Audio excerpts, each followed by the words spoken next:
আর যে খবর এসে পৌঁছচ্ছে আমাদের কাছে, মাদ্রাসা সার্ভিস কমিশনকে 2 লক্ষ টাকা জরিমানা নির্দেশ হাইকোর্টের। 2010 সালের গ্রুপ ডির প্যানেল প্রকাশ না করায় জরিমানা। নির্দেশ বিচারপতি হরিশ টন্ডনের ডিভিশন বেঞ্চের। রাজ্যে মাদ্রাসায় গ্রুপ ডিতে প্রায় 3000 শূন্য পদ রয়েছে।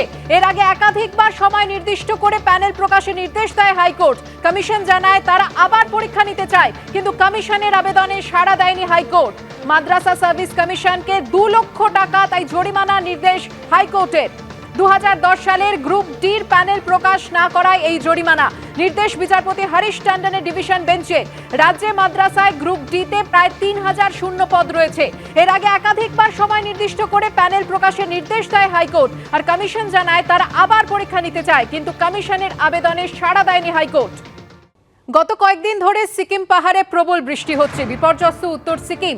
5 জন নিখোঁজ। মঙ্গনের কাছে পাকশেপে একজনের মৃত্যু হয়েছে।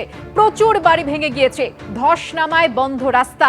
সে ছবি আপনারা দেখছেন, তিস্তা বাজার এলাকার ছবি। কিভাবে জলস্তর বেড়ে গিয়েছে তিস্তা নদীর আপনারা দেখতে পাচ্ছেন। টানা বৃষ্টি চলছে এবং কয়েকদিন ধরে যে প্রবল বৃষ্টি, তার জেরেই তিস্তার এই ছবি। একজনের মৃত্যু হয়েছে এই ঘটনায়। 5 জন নিখোঁজ।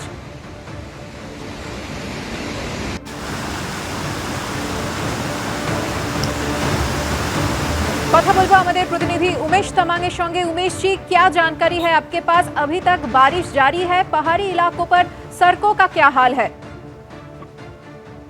जी, कल उत्तर सिक्किम में जो बारिश हुआ था, जिसकी वजह से टिस्टा का जलस्तर काफी बढ़ा हुआ है, जिसकी वजह से कालिम्पोंग जिले की टिस्टा बाजार के पास में जो सड़क था, जो दार्जिलिंग और कालिम्पोंग को जोड़ता था, वो पूरी तरह से नदी के अंदर समा चुका है।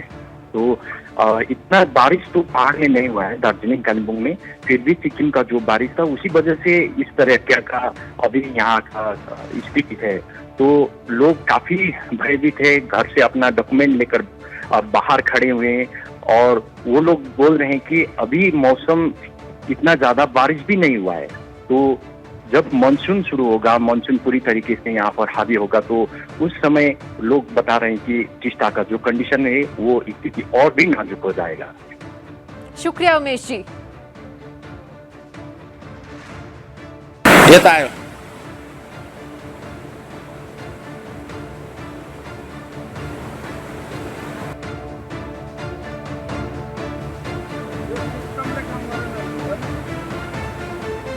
উত্তরবঙ্গে যখন এই ছবি, তখন ক্যালেন্ডারে বর্ষাকাল হলেও ভ্যাপসা গরমে নাজেহাল অবস্থা দক্ষিণবঙ্গে।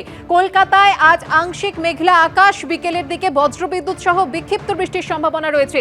বিস্তারিত জানবো, কথা বলবো আমাদের প্রতিনিধি ঝিলম করঞ্জয়ের সঙ্গে। ঝিলম, কি জানতে পারছো দক্ষিণবঙ্গের আবহাওয়া নিয়ে, এবং উত্তরবঙ্গে এই বৃষ্টি কতদিন চলবে?